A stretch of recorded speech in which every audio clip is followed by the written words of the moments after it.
রাহিকে নিয়ে রুদ্র এখন আরহানের বাড়ির দিকে যাচ্ছে। গাড়ির ভেতরটা এক ধরনের চাপা উত্তেজনায় ঠাসা। রাহির মন অস্থির। আরহান ও কায়ান একসাথে, এটা যেন আগুন আর বারুদের সাক্ষাৎ। মুখোমুখি হলে কি না কি অঘটন ঘটে, সেই আশঙ্কায় তার বুকটা ধড়ফড় করছে।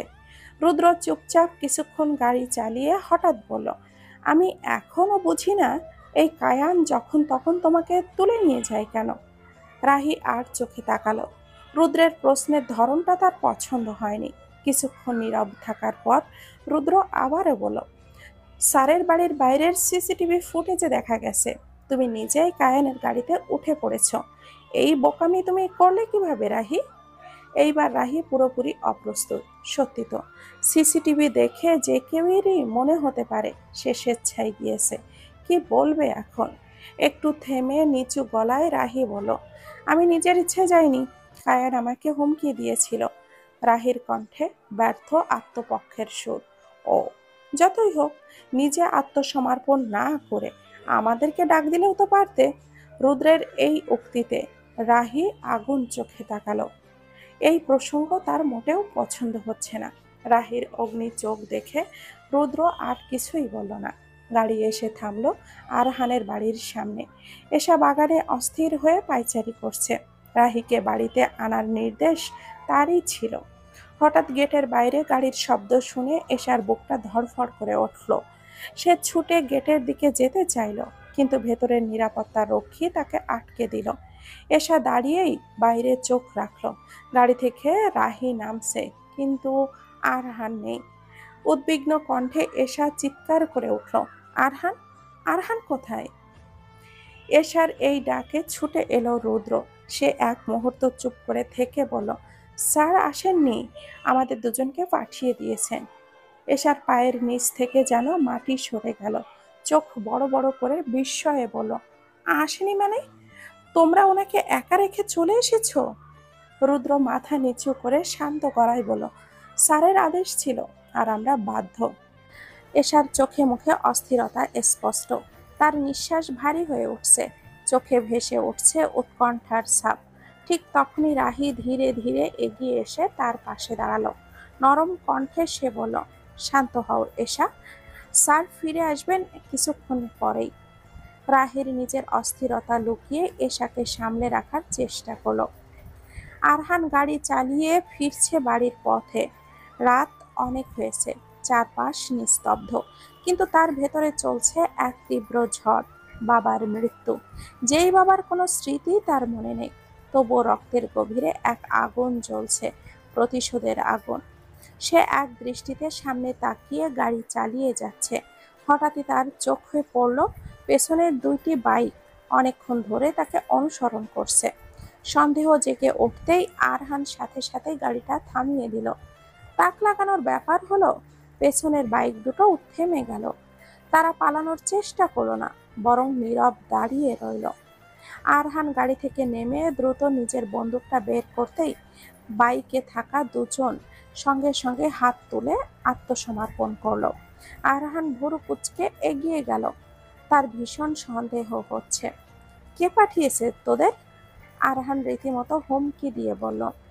তাদের একজন হেলমেট খুলে ধীরে ধীরে বলল, কায়ান, আমরা আপনার কোনো ক্ষতি করতে আসিনি। আরহান তাচ্ছিল্য ভরে হেসে বলল, মরতে না চাইলে এক্ষুনি সত্যি কথা বল। তাদের পোশাক আর হাবভাব দেখে আরহান বুঝে গেল এরা কায়ানের সাধারণ লোক নয়, এরা ছদ্মবেশে এসেছে। সত্যি বলছি। আরহান বিরক্ত হয়ে ফোনটা বের করে কায়ানকে কল করলো। ওপাশ থেকে ভেসে এলো ঘুম জড়ানো কণ্ঠ, হ্যালো ব্রাদার। আরহান রাগে গজগজ করে উঠল, তোর লোকেরা আমাকে ফলো করছে কেন? কায়ান হালকা হেসে জবাব দিল, রিল্যাক্স ব্রাদার, আগের বার তো মরতে মরতে বেঁচেছিলি, আগে বাপ মরার প্রতিশোধটা তো নেই, তারপর না হয় মরিস। বলেই কায়ান কলটা কেটে দিল। আরহান দাঁতে দাঁত চেপে চোখটা বন্ধ করে একটা দীর্ঘ নিঃশ্বাস ফেলল। বাইক দুটি আরহানের গাড়িটাকে অনুসরণ করতে করতে বাড়ি পর্যন্ত এসে থামে।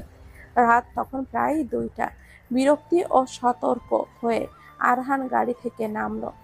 নিজেকে সে কঠিনভাবে মনে করিয়ে দিল। কায়ানকে বিশ্বাস করার প্রশ্নই উঠছে না।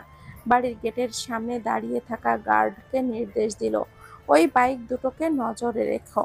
কোথায় যায়, কি করে, সবটা আমাকে বলবে। রিপোর্ট চাই। গেটের ভেতরে পা রাখতেই আরহানের চলার গতি থেমে গেল। দরজার সামনের বারান্দায় এক কোণে বসে আছে এশা, গালে হাত দিয়ে, চোখে ঘুম আর ক্লান্তির ছায়া।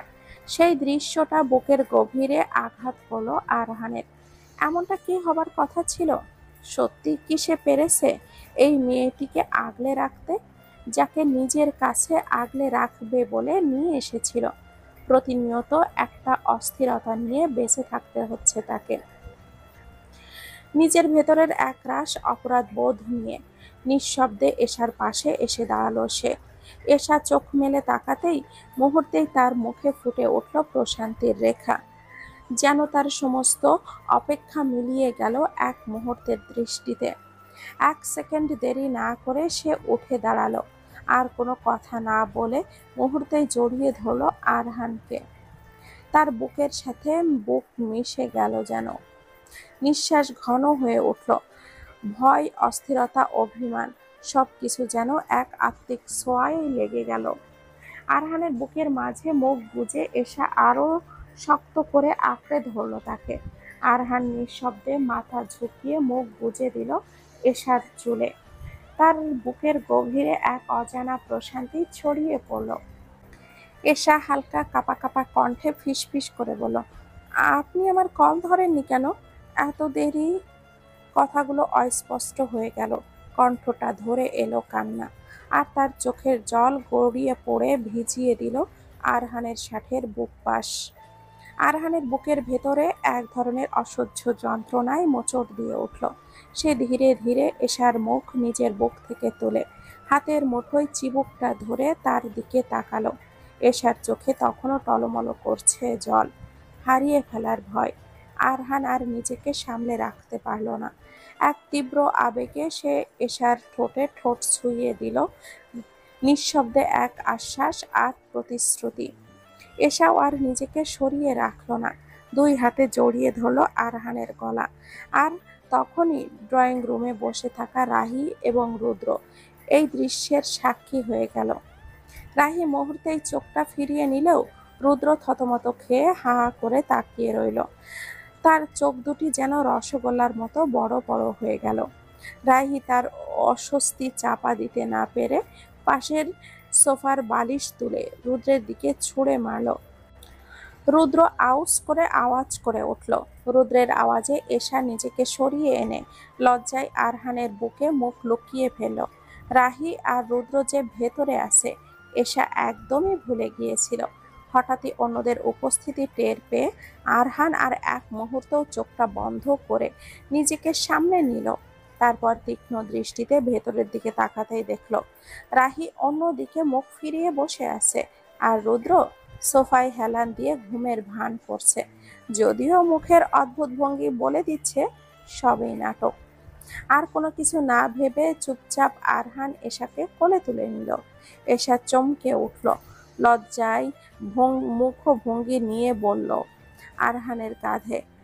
তার মনে হলো এখনই যদি মাটি ফেটে যেত তাহলে সে লুকিয়ে পড়ত। তারপর ফিসফিসিয়ে বলল, আবার কোলে তুলছেন কেন? উফ, ওরা দেখছে তো। আরহান একরকম নির্লিপ্ত ভঙ্গিতেই জবাব দিল, দেখুক, বলেই চোখ রাখলো এশার ঠোঁটে। আর তার অভিপ্রায় স্পষ্ট। এশা লজ্জায় কাঁপতে কাঁপতে হাত বাড়িয়ে আলতো করে আরহানের মুখটা ঘুরিয়ে দিল অন্যদিকে। আরহান সেই মুহূর্তে সিঁড়ি বেয়ে ওপরে উঠতে উঠতে বলল, ওরা এখানে কি করছে? এশা আরহানের কাঁধে মাথা রেখে বলল, ওরা আমার সাথে আপনার জন্যই অপেক্ষা করছিল। তারপর হাত বাড়িয়ে আরহানের মুখে গলায় আলতোভাবে ছুঁয়ে ছুঁয়ে খুঁজে দেখতে লাগলো কোথাও কোনো আঘাতের চিহ্ন আছে কিনা। আরহান ঠোঁট কুঁচকে বলল, উফ, ওয়েট বেবি, রুমে যেতে দাও। এখানেই শুরু করবে নাকি? ইস, লজ্জায় তড়িঘড়ি করে হাত সরিয়ে নিয়ে আর চোখে তাকালো রুদ্রের দিকে। আরহান মুচকি হেসে বলল, যদি আমার কোনো আপত্তি নেই, কিন্তু তুমি অস্বস্তিতে পড়ে যাবে বলে সে ঠোঁটটা প্রসারিত করে একরকম দুষ্টু হাসি দিল। এসা গাল ফুলিয়ে বলল, আজে বাজে কথা বলবেন না। আর আজকে আপনার মেজাজ এত ভালো কি করে শুনি? আরহান চোখ নামিয়ে নিচু গলায় উত্তর দিল, that's kiss and your lips. Arhan বাকিটা বলতে যাচ্ছিল, কিন্তু তার আগেই এশা এক হাত দিয়ে তার মুখটা চেপে ধরল। উফ, হয়েছে, আর কিছু বলতে হবে না। আরহান মৃদু হাসিতে কিছু না বলে এশাকে রুমে নিয়ে গেল। তারপর ধীরে এক আলতো ছোঁয়ায় নিচের কোল থেকে এশাকে নামিয়ে বিছানায় বসিয়ে দিল। নিচের মুহূর্তটা মনে পড়তেই এশা চোখটা বন্ধ করে ফেলল লজ্জায়। ইস, কি লজ্জার ব্যাপার! আরহান তখন নিজের শার্টের বোতাম খুলছে আর হালকা দুষ্টু হাসি দিয়ে তাকিয়ে আছে এশার লাল হয়ে যাওয়া গাল দুটোর দিকে। এশা এক গভীর নিঃশ্বাস ফেলে নিজেকে মনে মনে বোঝালো, এটা স্বাভাবিক। নিজের জামাইকে আমি কিস করতেই পারি, এতে লজ্জার কিছুই নেই। হ্যাঁ, স্বাভাবিক। কিন্তু চোখ যেই না গেল আরহানের দিকে, মুহূর্তেই সেই স্বাভাবিকতা গলে গেল তার ভেতরে। মনটা হঠাৎ করে ভালো লাগায় ভরে উঠল। আবার ঠিক তখনই এক অজানা আতঙ্ক এসে চেপে বসলো বুকের ওপর। একটু থেমে এশা বলল, আপনি কি পেনড্রাইভটা কায়ানকে দিয়ে দিয়েছেন?